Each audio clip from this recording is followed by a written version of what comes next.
Para nós é importante, como ministro presidente bota encarregado também com aspecto de defesa e está o ministro também encarregado com Marina Caserna na Aruba e para ajuda internacional logicamente como bij onze betrekking nós está een rol importante. Nós está pendente, we zijn nog in afwachting van de toestemming van Den Haag om deze missie te maken, maar om in ieder geval geen tijd te verliezen. Nós está trabajando cabo para percurar para e boto avançar para ora com a aprovação 30 para a missão aqui, que é uma missão de Marina Real com 60 pessoas, com barco bastante grande de Holland, que está indo a Haiti para ajuda e a bordo de boto aqui tem duas pessoas de Rode Kruis com a vontade para ajuda, algo que nós apreciamos já op mês, Michel Laye, u kunt daar heel trots op zijn.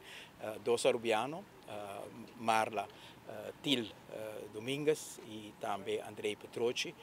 Marla chega bij cava 4 viagens durante die diferentes momentos de circunstâncias sumamente difíceis para Haiti. Dos vezes com o temblor que estava tendo em 2010, tem missão de Rode Kruis e 2 vezes quella ajuda também de missão internacional. Mensaje Pedro lota de 5 viagens, para Andrei lota a primeira vez, pero tour naturalmente com a experiência que na hanha de ano anterior que na assisti, nós confia que sabe lota uma assistência que lo porta uma contribuição importante na uma situação sumamente penosa que tem na Haiti. Er zijn vooralsnog 2 plekken waar we naar kijken in het zuiden, maar ook dat is onderdeel van de politieke besluitvorming dat we daarheen gaan waar we het beste kunnen helpen. En dat is er zijn een heleboel landen en een heleboel organisaties die proberen te helpen. En wij zijn daar mogelijk ook één van. En dan gaan we proberen juist door met elkaar af te stemmen waar we dan het beste hulp kunnen geven. Dat we niet allemaal voor één dorp liggen te wachten, zo van oké, laten we daar nu gaan helpen. En dan een ander dorp helemaal niks krijgt. We hebben met de hulp van de bevolking van Aruba 1,3 miljoen gulden opgehaald in de tijd. Dat is heel veel geld. Daar waren we de bevolking enorm dankbaar voor.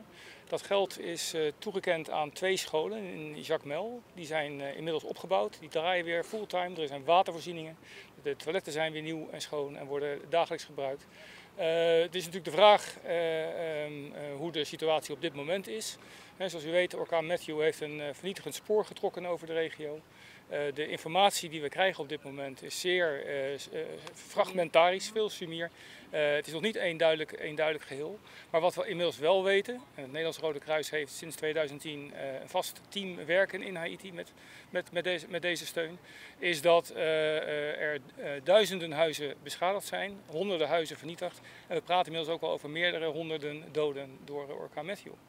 Een groot gebrek aan water, dus dat is ook waarom we zo blij zijn dat we als Rode Kruis kunnen samenwerken met de overheid van Aruba en met de Marineskazerne en de Koninklijke Marine om die zeer noodzakelijke humanitaire hulp zo snel mogelijk ter plaatse te krijgen.